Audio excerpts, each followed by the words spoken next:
Over the last couple of weeks, probably almost 2 weeks now, there's been a story in the news about an American who was killed on a remote island in the Bay of Bengal. How many of you guys have heard a little bit about this story in the news? Okay, so a few of you guys. I've been kind of obsessed with it. It's been super interesting. There was an American named John Chau. He was 26 years old, and he was killed on an island called the North Sentinel Island. It's part of a chain called the Andaman Islands right there, if you kind of help you orient yourself. India on the left and Southeast Asia on the right. And it's just been this really interesting story kind of for a lot of reasons. The first is that I'd never heard of North Sentinel Island or the Sentinelese people, but the Sentinelese people are what are considered an uncontacted people, which means that they've had almost no interaction with anybody outside of their island for what anthropologists think were the last several thousand years. They actually think this tribe and several others of the little tribes in the Andaman Islands migrated from Africa over to these islands. And so just they have absolutely zero contact with anybody outside. In fact, anybody who's ever tried to come on their island, they have violently attacked. So there was several anthropologists who have tried to kind of learn about these people, and as they approach the island, bearing gifts, the islanders come out and they're met with a volley of arrows, and these people just very aggressively opposed anybody who's come on their island. Several years ago, a fishing boat off their coast became unmoored and washed up on the shore, and the two fishermen were killed by the tribe. And then in 2009, I think it was 2008, 2009, when there was the huge tsunami over there, the Indian Navy sent out a helicopter to kind of survey the damage. And when they're flying over North Sentinel Island, there's this famous picture of one of the islanders that's shooting an arrow at the helicopter. So these people have just been very remote, uncontacted, completely separate. So much so that about 30 years ago, the Indian government it falls under the jurisdiction of the Indian government, and they put a 5-mile radius, 5 nautical miles radius around the island that no one is allowed to come into. It's illegal to even go to the island because these people have been so aggressive with people who have come. Another reason it's really interesting is because they speak, as best anthropologists can tell, they speak what's called a language isolate, which means the language they speak is not related to any of the other languages from the other surrounding islands, and they can't trace it to any known language that it originates from. And so these people on the island speak a completely unknown language that isn't known by anybody else in the world except for them, because no one's been able to ever go learn the language and translate. And so it's just crazy to think that there's this tribe that is totally without any modern day technology or any real awareness of the goings-on of the rest of the world still in the world today. And so that drew my attention to this story, which was really interesting. Another facet of this story, though, that's been fascinating is that the way this story has been told has been really interesting. So when the story first broke, what it sounded like was there was this young American adventurer who randomly went to this island and ran at these people saying, "My name is John Chau, I love you and Jesus loves you," in English. These people don't have any idea what he's saying, and they shoot him and kill him with an arrow. And so it made you wonder, what's the sanity of this person? And so almost all of the stories, especially early on, that came out were just absolutely critical of what this guy was doing and how foolish it was. And the criticisms really kind of surrounded two specific criticisms. One was that trying to go spread the gospel is kind of this colonial, imperialistic, American, white supremacist kind of idea. These people clearly don't want you there, so you shouldn't try to go. And the other idea is that these people have been so separate from the rest of society, the rest of the world around them, that they lack certain immunities to basic diseases that we have. And so he could possibly introduce one of these diseases just by his presence there, and could make these people sick and could wipe out their tribe. And so people called him an idiot and a fool, and that he deserved to die, and they said all kinds of horrible things with him online. Now, one of the things that is this is a life pro tip, this is a little extra thing for you this morning, is when you hear stories in the news, it's always a really good idea to wonder, am I hearing the full story, okay? So just anytime you hear a story that comes out, just think, that might be the story, but there also might be a lot more to this story. And as this story has come out, it's been interesting to kind of see some of the things that the way it's evolved and the more information we get. And really, it's been fascinating, this guy, John Chau, to find out that he was 26 years old. I think we have a picture of him if you want to put that up on the screen. A young American. His dad was a first-generation Chinese immigrant who escaped, who fled as an asylum seeker to the United States. His mother's American. And when he was in high school, he heard about these people, the Sentinelese people. And his heart broke for this people that had never heard the gospel, had never had an opportunity to hear the gospel because no one had gone there and shared it with them. And so he began to orient his life and plan his life looking for an opportunity to go and preach the gospel to this tribe. And so he went to Oral Roberts University. He graduated with a degree in sports medicine, and he became an EMT. He studied emergency medical treatment so that he could go and help these people when he got there. He went to a linguistics and cross-cultural studies organization called SIL, and he studied with them. It's one of the foremost institutes that does what they do in the world. He was a sponsored missionary. He went through a respected missionary group called All Nations that he was a part of.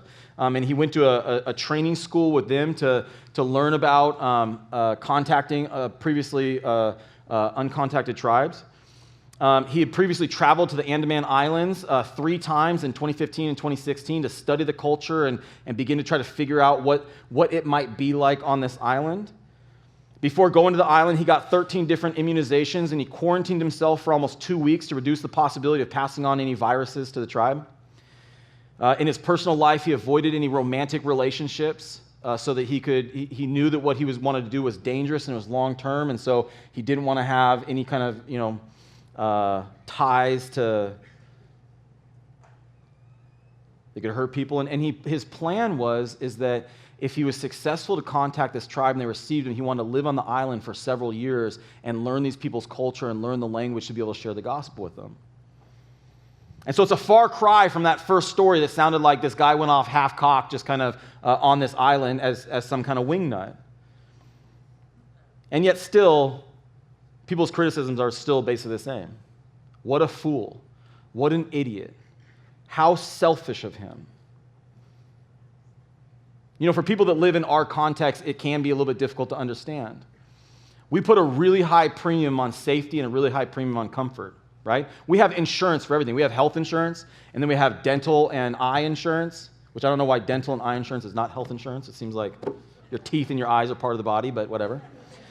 We got homeowners insurance, we got car insurance, we got traveler's insurance, we got business insurance, we got insurance out of everything because we want to protect everything. We've got PIN numbers, and you're supposed to have a different password for every possible online login that you could have so you can protect your identity and all these kinds of things. We put a high premium on safety. We put just a high premium on comfort, man. We have huge buildings full of couches and beds for you to go lay on and sit on so you can find the maximum posturepedic thing that will shape to your body. We have sleep comfort beds that you can, both people can have their sleep number to make it the most comfortable for them. And I get that. I like cozy. I super like cozy, right? I was at Costco the other day with my wife, and I felt this blanket. Hannah, come here. You got to feel how soft this blanket is. And I started thinking about how my blanket at home is not nearly as soft as this blanket. And so, babe, we got to buy this blanket. And I feel this. I'm putting it on her face. And she's like, yeah, that blanket's soft, right? We like cozy. I like having a nice bath or sitting by the fire, right? Relaxing. That's important to us. And so to think about someone that's willing to go to this far-flung island away from every possible accoutrement, every technological advancement, these people have none of those things, and live with these people is a difficult idea to understand. It can seem like nothing but foolish to go and risk your life to share the gospel with a remote tribe. So what was he thinking? What was going through John Chau's mind? Well, he wrote a letter right before what he did was he paid some fishermen he bribed some fishermen to take him within to this island, but they wouldn't go all the way into the island because they knew about this tribe. They really feared.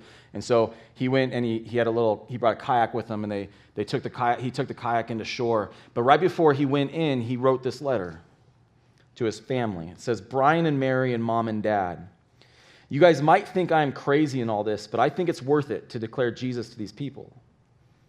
Please do not be angry at them or at God if I get killed. Rather, please live your lives in obedience to whatever he has called you to, and I'll see you again when you pass through the veil. This is not a pointless thing. The eternal lives of this tribe is at hand, and I can't wait to see them around the throne of God, worshiping in their own language, as Revelation 7, 9, and 10 says.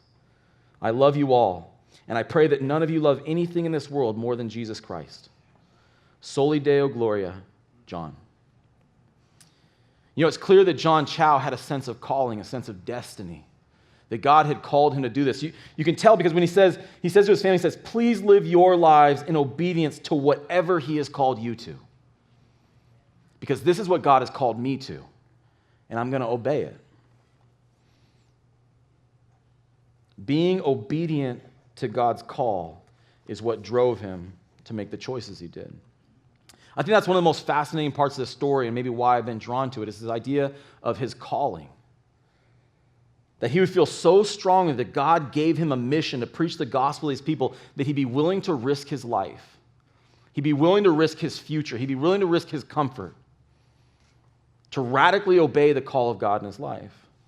And you know, John Chau is not the only one. In fact, my entire Christian life, I've been attracted to these stories. I've been drawn to stories of missionaries and pastors and faithful lay people who in their time have risked, have sacrificed, and have paid the cost. In fact, we sitting here in the sanctuary, we come from a long line of people who have risked and sacrificed to bring the gospel to us, to share the gospel with the people who shared the gospel with us. Many of them we will never know. We'll never know their stories, but some of them we do.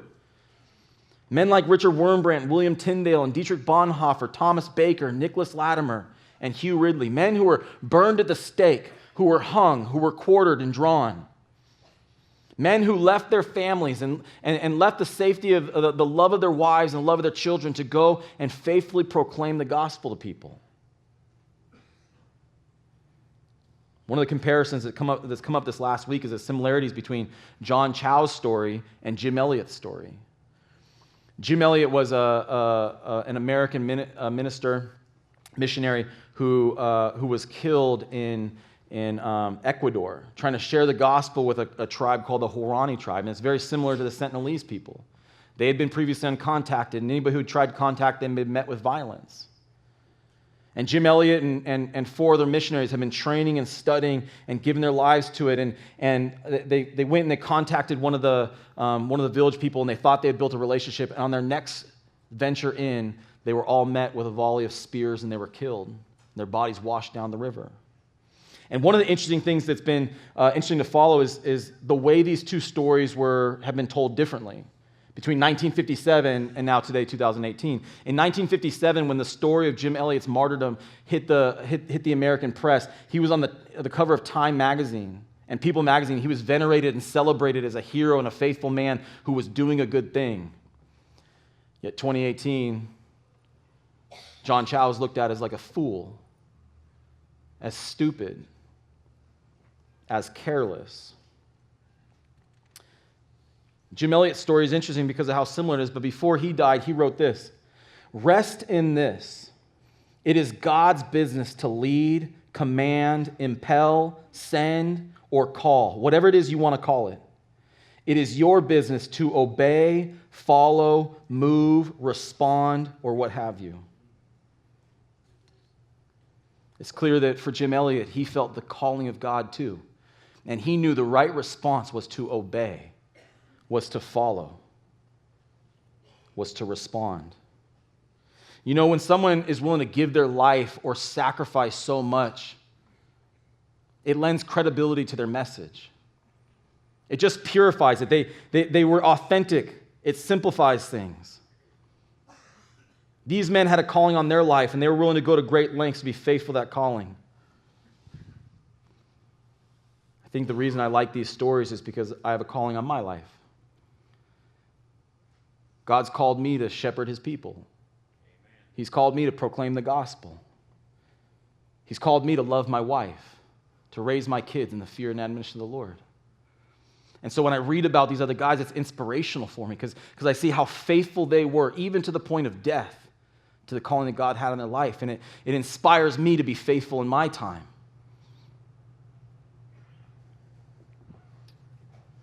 It's not just me who has a calling on my life. You have a calling on your life. The calling of God is not simply for missionaries or pastors, but it's for every person who would call themselves a Christian. Every person who would call themselves a follower of God has a calling on their life. The details might be different, but the calling is the same. 2 Timothy 1:9 says, He, talking about Jesus, who has saved us and called us with a holy calling, not according to our works, but according to his own purpose and grace, which was granted to us in Christ Jesus from all eternity. You have a calling in your life. It's a holy calling to be set apart for him. And it is for his purposes, it says there. Ephesians 4:1, Paul says, I, therefore, a prisoner of the Lord, urge you to walk in a manner worthy of the calling to which you have been called. Paul doesn't make some distinction between Christians who are called and Christians who aren't called. He assumes all of us are called. And he says that your life should reflect this calling. You should live your life, you should walk in a manner that is worthy of the calling that God has called you to. In 2 Thessalonians 1:11, Paul says to the Thessalonians again, so we keep on praying for you, asking our God to enable you to live a life worthy of his call. May he give you the power to accomplish all the good things your faith prompts you to do. God says the Spirit of God is living in you, and he's going to prompt you to do all kinds of good things for him. May God empower you to walk out those things and to fulfill every single one of them. Every single person in you have a calling, you have a mission, you have an assignment that God intends for you to accomplish. You know, a lot of us struggle with this idea of calling. We think that somehow we're waiting for like open heavens and the audible voice of God to say, here, go do this and talk to these people and say this thing. And yet rarely does it work out like that. In fact, sometimes we just overcomplicate the whole thing. Neil, last week in his message, he talked about that sometimes we overemphasize the specific will of God and we underemphasize the general will of God.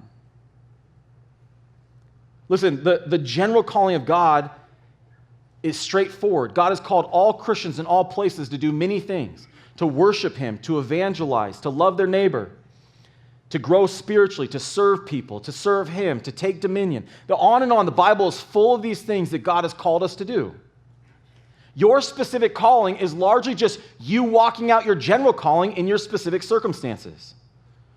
So in your life, in your time, where you live, God has called you to be faithful to all those things, and that's your specific calling. It's really pretty simple. If you have an idea to do something, study it in the Word of God, find out what God says about it. Begin to pray about that thing. Ask God to open doors. Seek counsel. And if those things come up, thumbs up, it's probably the will of God. It's not that complicated. God is inviting you into this life of mission, this life of serving him. God intends our lives to be full of purpose and meaning as we pursue him, full of adventure and excitement as you do the will of God in your life. So if God has this supernatural calling on our lives, why do so many of us have dreams that God has given us that go unfulfilled? Why has God put so many fruitful ministries on people's hearts that are unrealized? There's many people in this room that God has given you something to say, and yet it remains unsaid. God desires for you to walk in a freedom and a blessing that is so real that so many of us find so elusive. Why? I think there's probably a lot of ways to answer that question, but I think one of the main reasons is because of fear. Fear keeps us from experiencing and walking out the things God has for us. Fear of failure, fear of rejection, fear of obligation, fear of the unknown, fear of how other people are going to look at you, fear of missing out, fear of pain, fear of suffering. I want to ask you a question. I want you to think about this for a second. If you were full of boldness and courage, okay, fear was not an issue at all, what would you do? I don't mean like I would tell my boss what I really think of him. I'm talking about what would you do that you think would please God? Okay? If you were full of boldness and courage, what would you do? I want you to actually think about that for a second.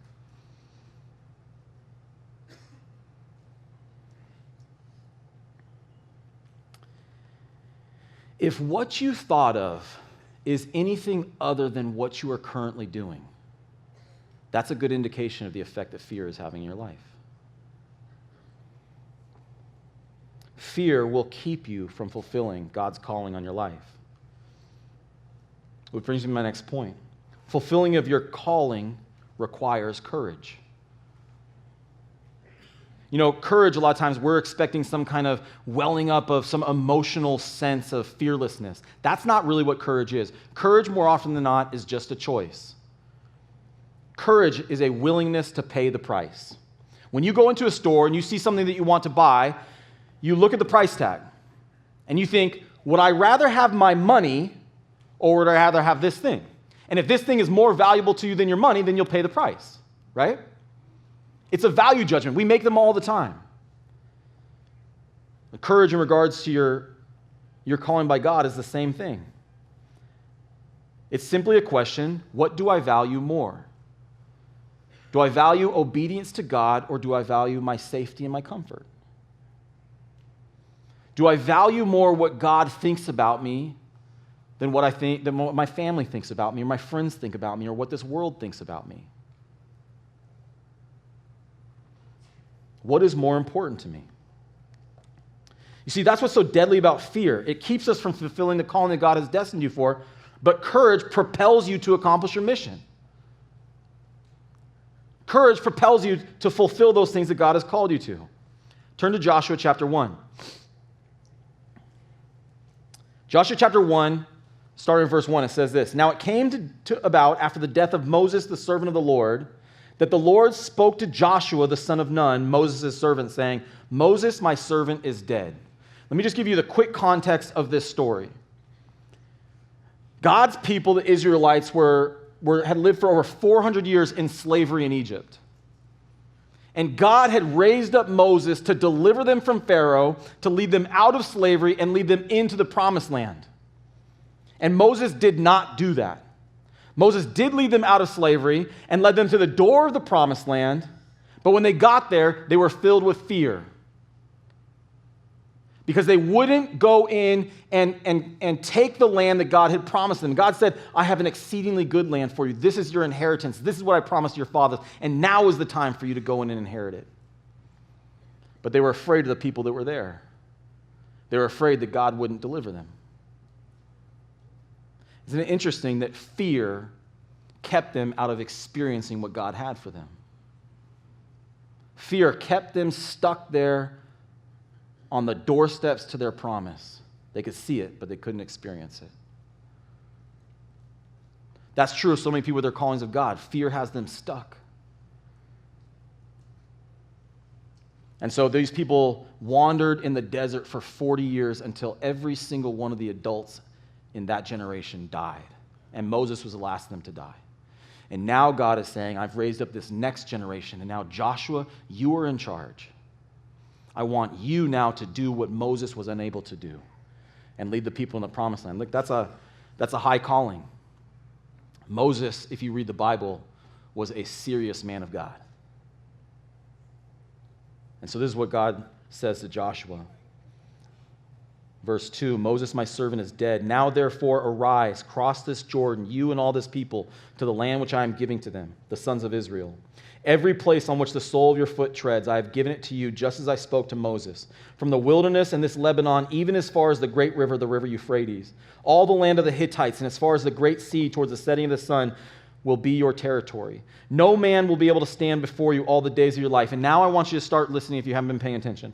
It says, just as I have been with Moses, I will be with you. I will not fail you or forsake you. Be strong and courageous, for you shall give this people possession of the land which I swore to their fathers to give them. Only be strong and very courageous. Be careful to do according to all the law which Moses my servant commanded you. Do not turn from it from the left or to the right, so that you may have success wherever you go. This book of the law shall not depart from your mouth, but you shall meditate on it day and night, so that you may be careful to do according to all that is written in it. For then you will make your way prosperous, and then you will have success. But listen, Joshua, have I not commanded you? Be strong and courageous. Do not tremble or be dismayed, for the Lord your God is with you wherever you go. This is the commissioning of Joshua. This is God calling Joshua to do something that is very exciting and very dangerous. And what you'll notice if you look carefully is that there's 3 times that God says to Joshua, only be strong and courageous. Joshua, be strong and courageous. Only be strong and courageous. You have to be strong and courageous. Okay, God doesn't have a stuttering problem. Anytime you see that in the scriptures and you see something where it's repeated 3 times, it means this is really important. He says, Joshua, I've called you to do this. And as you do this, you're going to encounter, as you obey the call I have in your life, you're going to encounter some real opposition. You're going to encounter some battles. You're going to encounter rebellion. You're going to have to speak before the people my will. Joshua, you're going to encounter times where you doubt, but don't you flinch. Don't you shrink back, Joshua. You stand fast. You be strong and courageous. Because that's the only way you're going to fulfill this calling I've put on your life. You know, courage is not an optional quality or characteristic. It's not an attribute necessary for super Christians or for pastors or for missionaries. It's a basic requirement of every person that's going to live for God. We do a pretty bad job of instilling courage in our culture. I don't know anybody who works with men who's not discouraged at the weakness of the will and the passivity of so many men in our culture. So many of our kids that are growing up today are so full of fear.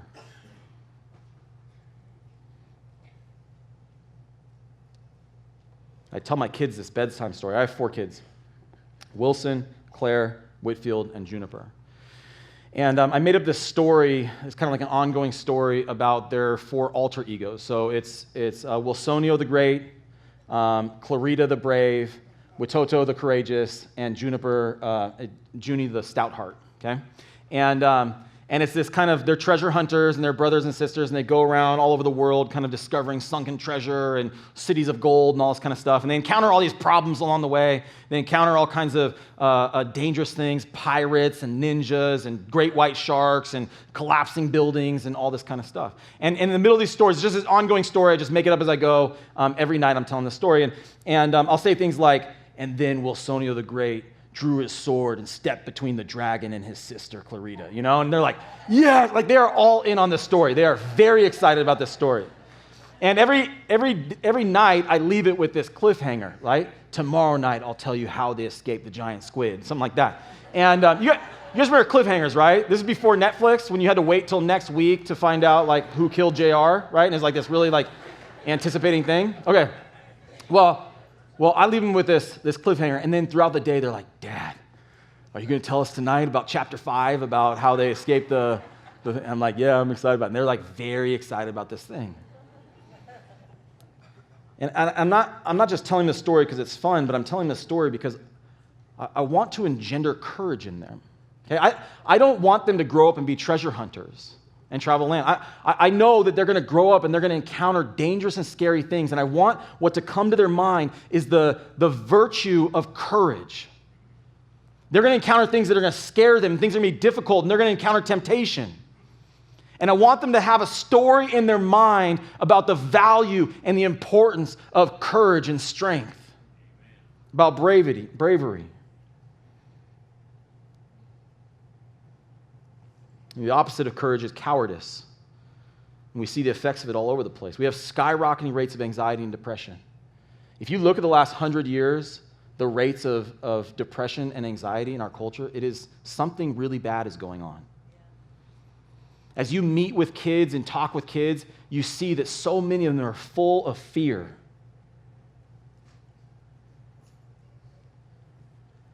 It's one of the things that happens when you give up on courage and you allow fear to permeate people.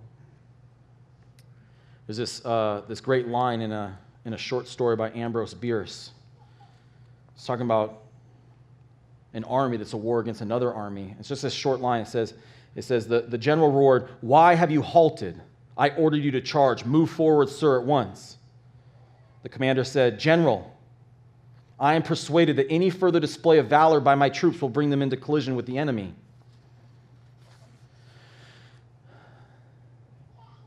You know, we kind of want to be brave without ever having to meet the enemy. We kind of want to have a thin veneer of courage without ever having it have to be tested. And so we have in this culture an incredible lack of strength and courage. You know, the Bible says that cowardice is a great sin, though. Revelation 21, verse 8, it says, "But for the cowardly and unbelieving, and abominable, and murderers, and immoral persons, and sorcerers, and idolaters, and all liars, their part will be in the lake that burns with fire and brimstone." God says cowardice is a sin that will damn you to hell. Why does he feel so strongly about cowardice? Because it will keep you from fulfilling what he's called you to.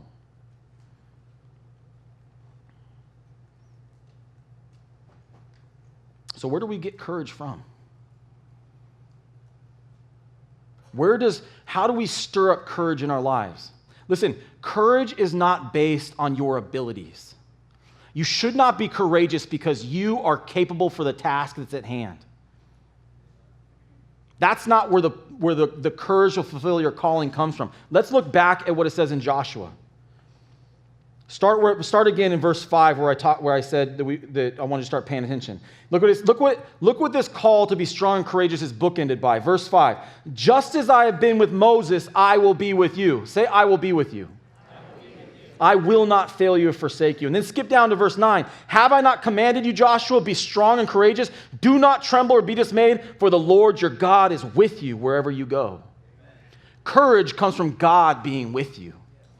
Courage comes from the presence of God in your life. "Joshua, I want you to be courageous because you're going to go battle the Canaanites, and I will be with you. You're going to stand in front of the people and lead them to great exploits, and I will be with you. You're going to deal with the rebellion of Achan, and I will be with you. You're going to fight against the 5 kings, and I will be with you. I will be with you. I will be with you." Listen, here's an important thing. I encourage you to go study this. Almost every single time in the Bible when God calls someone to do something, what you'll find in the immediate context is his promise that he will be with you. It's remarkable. Almost every time God calls somebody to do something in the scriptures, what goes right along with that calling to obey is a calling that God will be with them. It's God's presence that makes us courageous. We read earlier in Revelation 21 just a second ago that God condemns the cowardly to hell. That word cowardice is the word dailos in Greek. It's only mentioned 2 other times in the scriptures, and those 2 times are in the same story, one told by Mark and one told by Matthew. It's the story of the disciples in the boat sailing across the Sea of Galilee. And as they're in the middle of the ocean, Jesus is asleep in the boat. In the middle of the sea, Jesus is asleep in the boat, and a huge squall comes down, and a storm comes up out of nowhere and begins to toss the boat to and fro. Most of these fishermen are men who had grown up on this sea. They were fishermen. They had seen what this kind of storm could do. They had lost friends and family members. They had seen boats sunk and crews drowned to death, and they began to be terrified. And they woke up Jesus, and this is what Jesus says in Matthew 8:26. I want to invite the band out here. He said to them, "Why are you afraid? Why are you acting like cowards? Why are you dailos? You men of little faith." Then he got up and rebuked the wind and the sea, and it became perfectly calm. Why did he rebuke them and call them cowards? Because he was with them. The presence of God should extinguish our fears. The presence of God, if God is there, what more could we want? Where else could we possibly want to be? What could be more valuable than the affirmative presence of God in your life?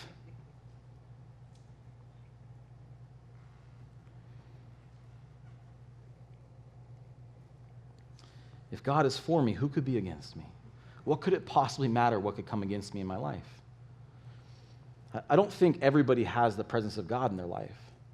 I don't think God is with you as you go to disobey him, as you seek out your own self-willed life. But I think as you answer the call of God in your life, I think God promises you that's where I'll be. He'll be there when you're following him. I asked you a question earlier. I said, if you were full of boldness, what would you do different in your life?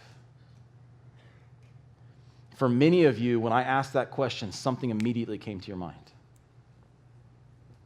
You knew right away, there's this thing that God's called me to. And I've been letting fear keep me from doing it, keep me from saying it. I've been letting fear hold me back from really trusting him. I want you to put that thing in front of you again. I just want you to ask yourself a simple question. God, if I obey you in this area of my life, will you be with me? Lord, if I answer the calling of your life, will you be there?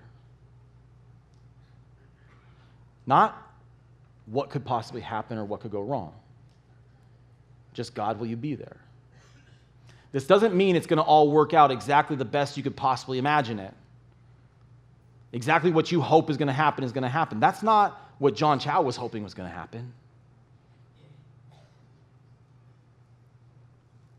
But he was confident that even if it does, God, you're going to be with me. And that's where I want to be.